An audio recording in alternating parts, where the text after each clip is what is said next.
যে আপনাদের এই যে যুগলবন্দি সেটা পরস্পরকে আপনারা চিনলেন কি করে, পরস্পরকে আপনারা মিট করলেন কি করে, এবং তারপরে ঘটনাটা একসঙ্গে হয়ে গেল কি করে, সেটা দিয়ে আমরা শুরু করি বিষয়। আমি বলি, বছরটা 1984, তখন আমি হাই সেকেন্ডারি পরীক্ষা দিয়েছি আর কি। আর আমি সবপেশি আসর আছে ক্লাব, ওই লেবুতলা মাঠে, ওখানে আমি খেলাধুলো করতাম। তো ওইখানে বিভিন্ন আমাদের তো প্রোগ্রাম থাকতো, স্পোর্টসের বিভিন্ন, তো কালচারাল প্রোগ্রামও হতো।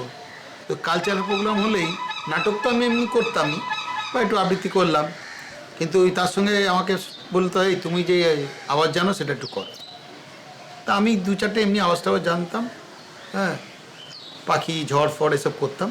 তো করেছিল ও, বোধহয় কোথাও দূরে দাঁড়িয়ে কোথাও শুনেছে আমার অনুষ্ঠানটা, শুনে ওর ভালো লেগেছে যে এর দ্বারা বোধহয় হবে, এই ভেবে ও আমাকে একদিন রাস্তায় ধরেছে, তুমি হরবলা করো।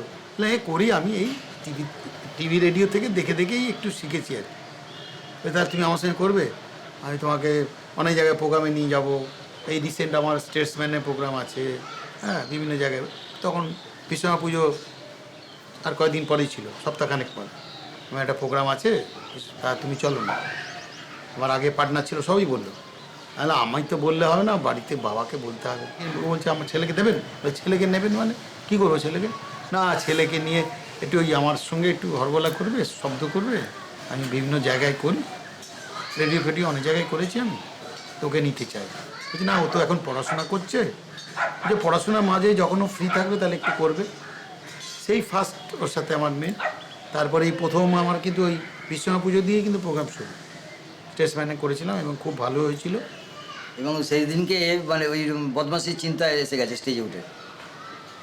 হাতির পেটে বেশিরভাগ হাতি স্বর্গ থেকে নামছে, পুষ্পক রথের চাকার আওয়াজ নামলো। এবার হাতি ডাকছে, হাতিকে বললো চলো স্টেজ ব্যান্ড অফিসে।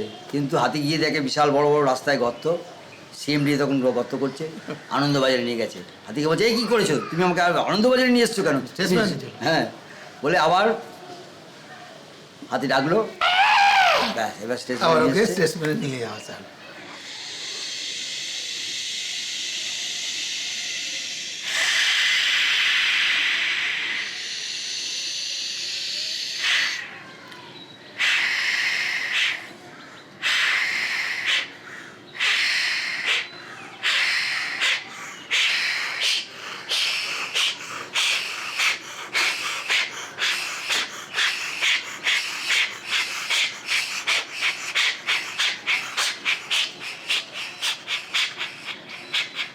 এবার একটা ব্রিজের উপর দিয়ে যাচ্ছে।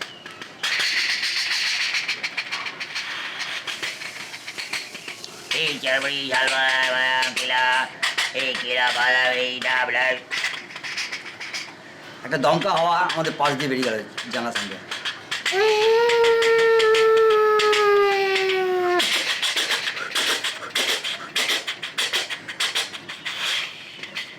ধরুন আগে আগে তো ওই রেডিও ছিল, আমরা রেডিও শুনতাম। কিন্তু রেডিওটা যখন বানানো তো হতো কারখানায়, একটা ছোট্ট ট্রান্সিস্টর রেডিও বানানো হচ্ছে, বড় করার তো না, ছোট ছোট ট্রান্সিস্টর রেডিও।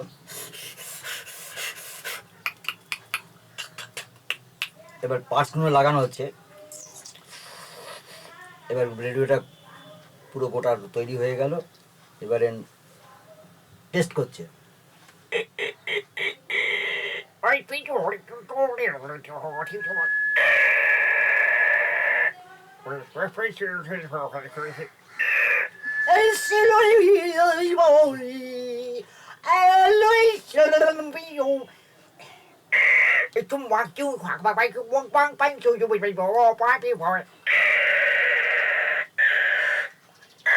আজকের খবর, একটা ষাঁড় একটা মানুষকে গুঁতো মেরেছে, ষাঁড়টা বেঁচে গেছে।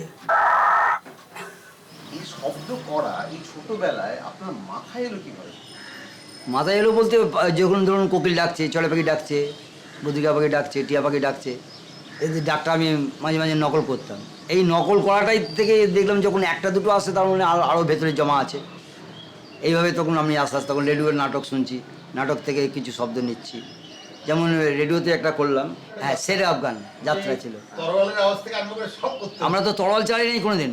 এই যে তরোয়ালের আওয়াজটা ও যে করেছিল, শের আফগান, ঝিঝি পোকা ডাকছে, ব্যাং ডাকছে, এই জঙ্গলের মধ্যে দিয়ে শের আফগান যাচ্ছে, মানে শিকার করতে যাচ্ছে। তারপরে যুদ্ধটা হচ্ছে, সেই তরোয়ালের যে ইয়েটা, আমরা তরোয়াল কোনোদিন চালাইনি, কিন্তু অটোমেটিক যেন মা সরস্বতী যেন আমাদের কণ্ঠে এসছে। আচ্ছা, এই জন্যে মানে একটা আওয়াজ যখন তুলতে পারলাম, ভাবলাম তাহলে এরপরে একটা কিছু আওয়াজ তুলতে পারবো। একটা বাচ্চা ছেলে যে কাঁদছে, হ্যাঁ, বাচ্চা ছেলে থেকে আমার পাশের বাড়িতে বিয়ে হয়েছে, ছোটো বৌমা, বড় বৌমা নিচে থাকে, ছোটো বৌমা উপরে থাকে, নতুন বিয়ে হয়েছে। তা বড় বৌমার ছেলেটা বাচ্চাটা কাঁদছে। আমি রাত্রিবেলা দরজা জানলা সব বন্ধ করে দিলাম, বন্ধ টন্ধ করে দিয়ে মানে লাইটটা নিভে দিলাম, এই জানালা ফাঁকটা করে রেখেছি। দেখি বাচ্চাটা খুব কাঁদছে, আর আমার তো তিনতলা বাড়ি, বাচ্চাটা খুব কাঁদছে। ভাবছি বাচ্চাটা তো আর কাঁদছে না, চুপ করে শুয়ে ঘুমোচ্ছে। ছোটো বৌমা, নতুন বৌমা এসছে, সে ওর পাশে বসে আছে, লাইটটা নিভিয়ে দিয়েছি। লাইটটা নিভিয়ে দিয়ে বাচ্চাটার কান্নাটা আমি করছি, বাচ্চাটা কীভাবে কাঁদছে সেইটা করছিলাম।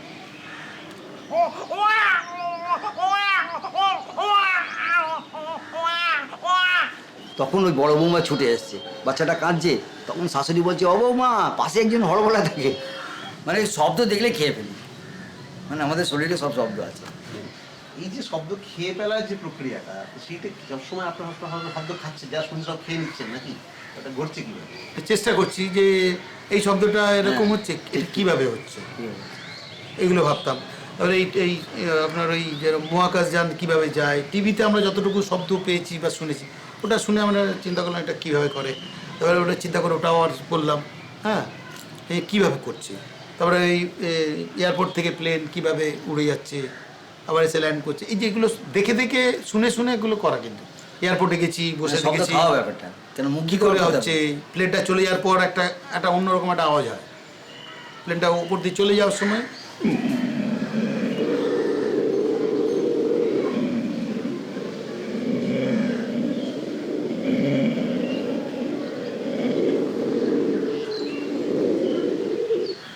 আস্তে আস্তে ওটা মিলিয়ে যাচ্ছে আর কি। এটা কিন্তু অনেকে ভাবে না কী করে হচ্ছে, আমাদের কিন্তু এটা ভাবতে হবে যে সাউন্ডটার তো অনেক তারতম্য আছে, তফাৎ আছে, তখনই এই শুনে শুনেই সব কিছু শেখা আর কি, এই ব্যাপারটাই আর কি। তবে এই মহাকাশযান যে শব্দটা দুজনে মিলে এটা ক্রিয়েট করেছি, আমরা শুনেই যেটা করেছি আর কি।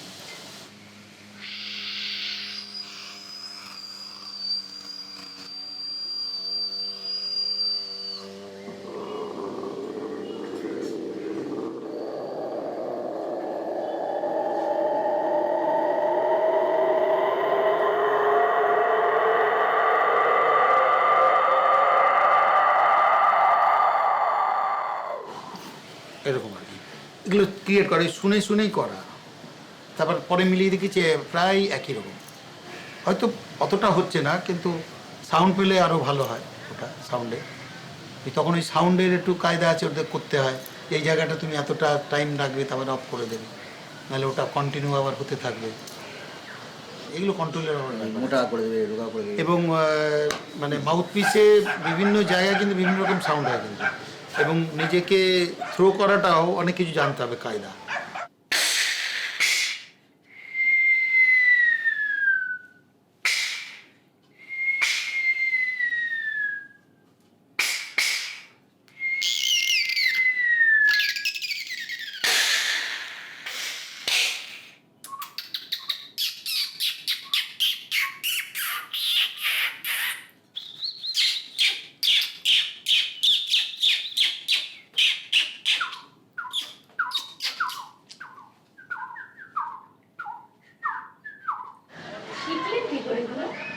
শিখলাম মানে এগুলো ওই দেখে দেখে দেখলাম যে বাহ, বিদেশেও আছে এগুলো, বেশ কিছু কিছু আছে। বিদেশ আমরা পরে দেখেছি, এই দেখলাম আমি একটা আওয়াজ তুলতে শিখেছি, বা একটা লোক হাসছে বা একটা বাচ্চা হাসছে, বা এরপর একটা আওয়াজ দিতে পারি, এই আওয়াজটা তো করতে পারি, ওই আওয়াজটা করবো, এই আওয়াজটা করবো, এরকম ব্যাপারটা। এই করতে শব্দ মানে শব্দ হরবলার শব্দ সংখ্যাটা বাড়ছে, হরবলার শব্দ সংখ্যা বাড়লে তো হবে না, আমাদের মনের দুঃখই থেকে যাচ্ছে। কেন বলুন তো? আজকে খেলা নিয়ে সারা বিদেশে হয়েছে এই ব্যাপার। খেলা বলে একটা আছে, ক্রিকেট বলে, ফুটবল বলে একটা রয়েছে, নাটক বলে একটা রয়েছে, আবৃত্তি বলে রয়েছে একটা সারা বিশ্বে, একটা গান বলে রয়েছে, আধুনিক গান, ক্লাসিক গান, ও কি বলবো, নানা রকম গান রয়েছে। কিন্তু হরবোলাটা কোথায়? আজকে যে কোনো পোস্টার পড়ছে, নাচের রয়েছে, নৃত্য সঙ্গীত, ও ড্রামা, অমুক তমুক, হ্যান ত্যান, হরবোলা ওখানে নেই। কেন নেই? আজকে আমাদের প্রচারটা নেই। এইটার সম্পর্কে আইডিয়াটা আর কি লোকের খুব কম। আমাকে ফোন একটা এলেও ফোনটা ধরলাম, হ্যালো। এখন লোকে ভেবেই নিয়েছে ওটা ওই ওই আপনার কিবোর্ড দিয়ে করা হচ্ছে বা মেশিনের সাহায্যে করা হচ্ছে। এটা ম্যাক্সিমাম তাই বলে। টিবোর্ড দেখছে না, সেটা আমরা তো মুখে করছি তো। হ্যাঁ, কিবোর্ড দেখছে না ঠিক কথা, কিন্তু লোক স্টেজে যখন করছি বুঝছে। কিছু কিছু জায়গায় আবার ইন্টিরিয়ার কিছু গ্রামেও আমরা অনুষ্ঠান করতে গেছি, পকেটে এসে সার্চ করেছে পকেটে কোনো আমাদের কিছু লাগানো আছে কিনা, টেপ রেকর্ডার বা কিছু আছে কিনা। যেরকম আপনি চিন্তা করুন, ও ঘুঙরে আওয়াজটা বোম্বেতে করেছিল এবং শুনিয়েছিলেন রাজ কাপুরকে।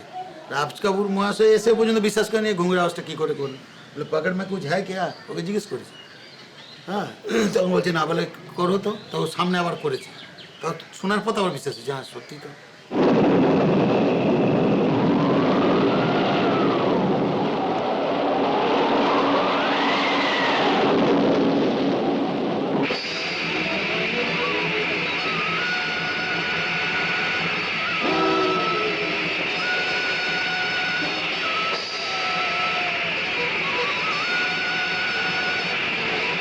কি ভীষণ ঝড় উঠেছে।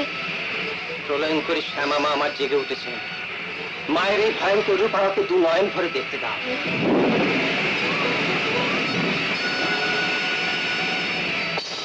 ইয়া দেবী সর্বভূতেষু শান্তিরূপেণ সংস্থিতা, নমস্তস্যৈ নমস্তস্যৈ নমস্তস্যৈ নমো নমঃ।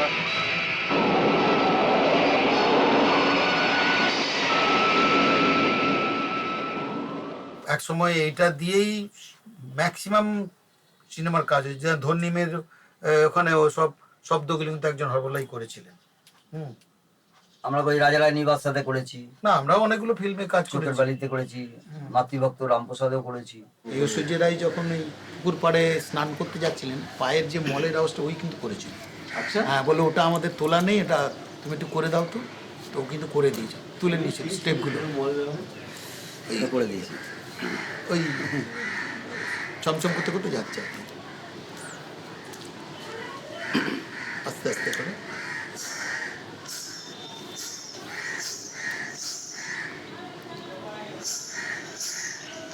এরকম কয়েকটা স্টেপিং আমরা করেছি, এবারে ওটা তো ওরা আবার রেকর্ডিংয়ে কায়দা করে নেবে।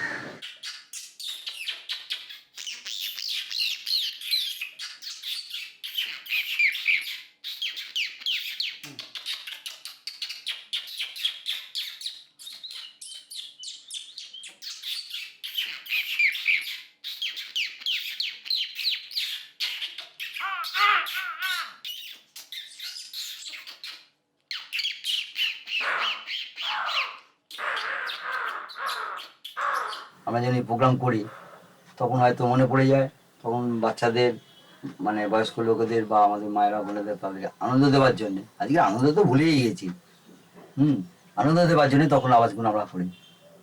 এখন তো সবাই ওই সিরিয়ালই দেখতে পাচ্ছে, সিরিয়ালই দেখছে। কিন্তু বাচ্চাদের কোনো অনুষ্ঠানও হয় না বা ভালো কিছু অনুষ্ঠান হয় না যে সবাই মিলে দেখবে, হ্যাঁ একসাথে বসে না। সিরিয়াল মানে অনুষ্ঠানের কোনো গুরুত্ব নেই, কারণ আমাদের নামকরা রাইটারদের লেখাগুলোকেও পরিবর্তন করে করা হচ্ছে। এটা দেখতেও খারাপ লাগে কিভাবে হচ্ছে। তো আগে এমনি ছোটদের আপনারা এরকম প্রচুর শ্রোতা আপনারা পেতেন না? প্রচুর শ্রোতা। এখনো ওই যে গল্পদাদুর আসর, তারপরে মাইকেলের আসর, এই যে টিভিতে যেটা হতো, গল্পদাদুর আসর তো টিভিতে, আবার আপনার আকাশবাণীতে হতোই, তারপরে FM, হ্যাঁ, তারপরে আর একটা কি হতো, শিশু মহল। এখন তো অনুষ্ঠানগুলো কোথায়? আমরা প্রচুর অনুষ্ঠান করেছি, লাইভ FM এ প্রচুর অনুষ্ঠান করেছি, প্রচুর নাটকে, মনোজদার নাটকে, বিভাস চক্রবর্তী নাটকে, তারপরে দেবরাজ রায়ের নাটকে, অনেকের নাটকের গ্রুপের সাথে অনেক জায়গায়, মেঘনাথ ভট্টাচার্য, অনেকের সাথেই কাজ করেছি। নাটকে লাইভ করেছেন, রেকর্ড করে নিয়েছিল? না, ওগুলো রেকর্ডিং, ওগুলো নাটকে ওরা মিউজিক সিকোয়েন্স মিউজিক হিসেবে ইউজ করেছিল, তো ওটা রেকর্ড করে দিয়েছিল লাইভে করিনি, এইভাবেই তো চলছে। এখন কিরকম কাজ আপনাদের থাকে? না, এখন কাজ সেভাবে হচ্ছে না। কালচারাল প্রোগ্রামটাই যা হয় একটু একটু মানে আগে ধরুন 60% থেকে 80% প্রোগ্রাম হতো কালচারাল অনুষ্ঠান, Whole night program করেছে। এখন পুরো উল্টো হয়ে গেছে। হোল নাইট প্রথম কথা হোল নাইট 20% কি 30% প্রোগ্রাম হয়। হ্যাঁ, যদি দেখা যায় বিগত 5 বছরের মধ্যে ওই খুব জোর যত শিল্পী কাজ করুক, ও খুব জোর 30% থেকে 40% ম্যাক্সিমাম কাজ হয়েছে। মানে আর কালচারাল অনুষ্ঠানটা খুব কমে গেছে, প্রচণ্ড কমে গেছে।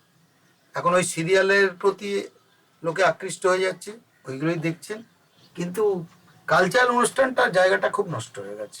আমরা বোম্বে, দিল্লি এখনও যাই পুজোর সময়, কিন্তু ওরা কালচারালের জন্য পুরো একটা আলাদা স্টেজ সুন্দর করে মানে হলের মতো পুরো বানিয়ে রাখা হয়, এবং ওখানে রীতিমতো এখনও দিল্লি, বোম্বে তো দেখেও আমরা গিয়ে পার্টিসিপেন্টও করেছি, প্রোগ্রাম এখনও হয়। কিন্তু কলকাতায় কিন্তু এই জিনিসটা আগে যাওয়া ছিল, সল্টলেক এরিয়ায় কিছু আছে, কিন্তু কলকাতা আমাদের এগুলো কালচারাল ব্যাপারটা পুজোর সময় বিশেষ করে বন্ধ হয়ে যায়।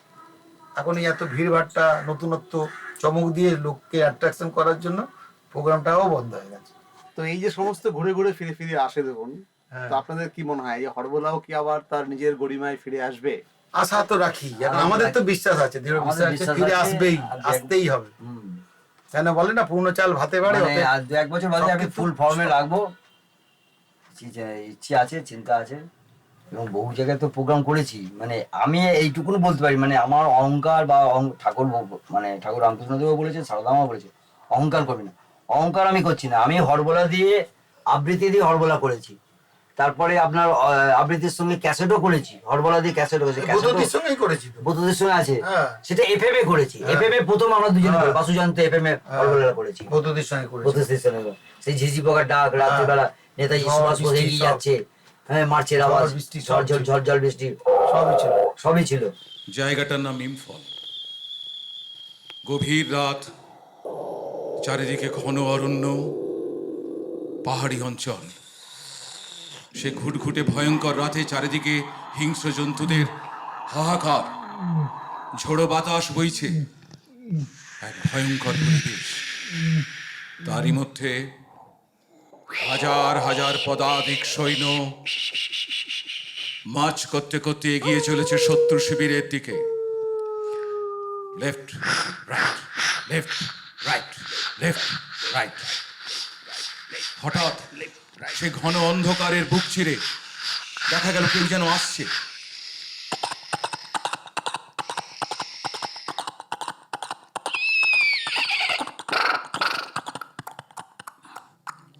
ঘন ঘুটঘুটে অন্ধকারের মধ্যে তিনি এলেন।